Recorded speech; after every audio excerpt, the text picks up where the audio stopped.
Hello, so my name is Kristen, and today I'm just going to be telling you about some things that make me who I am regarding my past, my present, and what I feel like my future is going to be.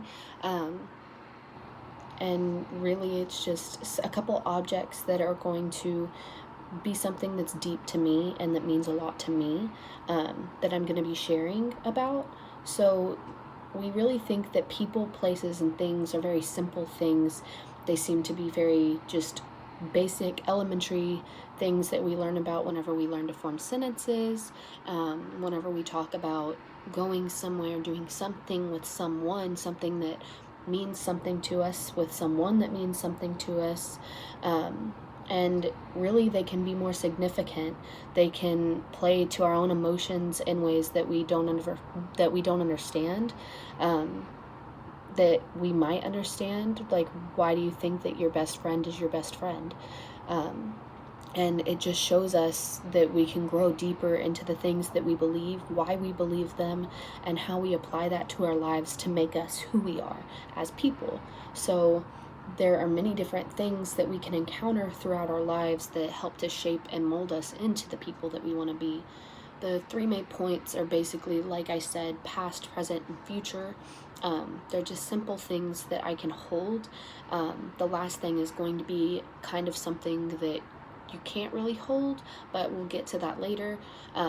So the first thing that I have is, like I said, from the past. I graduated in 2018, so I am a class of 2018 graduate from Midlothian ISD. So I have my graduation tassel, and basically what this represents is that whenever you graduate high school, they give you a tassel with your cap and gown, and it's for the graduation ceremony. It's like a rite of passage, and you do the ceremonial flipping of the tassel at the end of the ceremony. Whenever you're officially graduated, you're officially done, you don't have to go back, and that's something that a lot of us really enjoyed. um,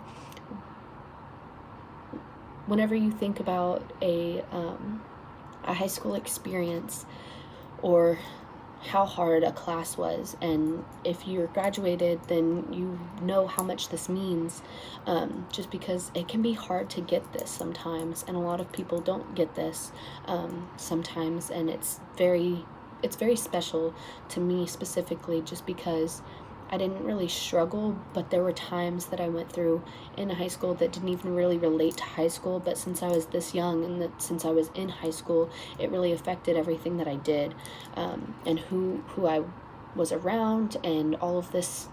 But college is very different from high school. College is, on your own, but in high school you have more people around you, you have more time, and it takes up a lot of our adolescent years and a lot of the time that we take to grow into the people that we're trying to be. We spend on average 4 years in high school, and though it's good for some, mediocre for others, and bad for others, it's still a big part of our lives. The second point that I'm going to get to is where I'm kind of at now, and it's just kind of what I like to do to calm myself, a hobby of mine, and that is not specifically this book since I haven't read it yet, but it's just a really, really nice, intact, old copy of Wuthering Heights, which is a classic. I chose this object mostly because it tells a story, and a lot of times whenever you read a book and you like a book, if you're a reader at least, then you go through and you read it, and you can read it over and over again. You take it with you whenever you move houses, whenever you go to new places, and it gets worn out on the outside. Now a page or two can fall out of the inside of the book for sure, but that doesn't change the story on the inside. And it always is going to have that same title, it's always going to have that same story, and it's always going to have that same meaning. So whenever I'm living life now, I think about all of the stuff that I have to go through in my day-to-day life, some that sucks, some that's really good. But sometimes life just beats us down, and we feel worn out, tired, and just like we're gonna break. But that doesn't change the people that we are on the inside, and it doesn't change who we're gonna become.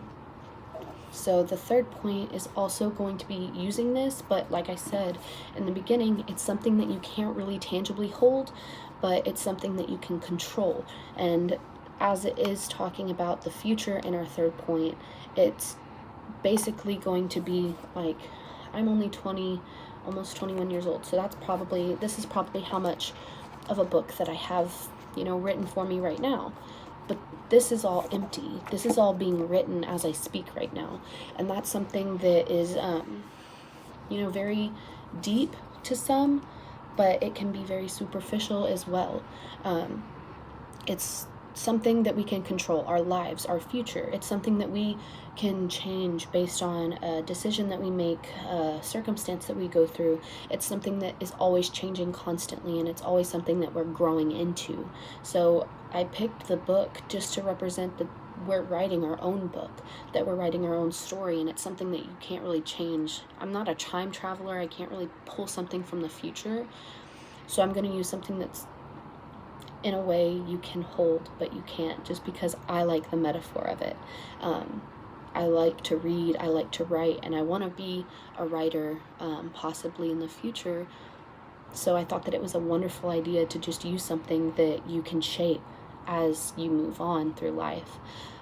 It represents that the story of our lives go on, just like the story of a book goes on until it ends. Some people have different genres of books. Some people are mysteries. Some people are just naturally mysterious. Some people have so much action in their lives that, like, nobody can even understand how the things happen to the people that they happen to. There are different genres. Some books are longer, some books are shorter, and it all depends on how we live it and how the story goes, how we write our own story. So in conclusion, it's just, like I said, there's many things that we encounter in our lives that just help to shape and mold us into the people that we are and the people that we want to be. The past, the present, and the future are all part of who we are. You can learn from your past. You can be in the present, live in the present, do whatever you want to do in the present, and it's all going to affect the future. They all tie in together very nicely, and that's pretty much all I have. I just want to thank you for listening and encourage you to write your own future.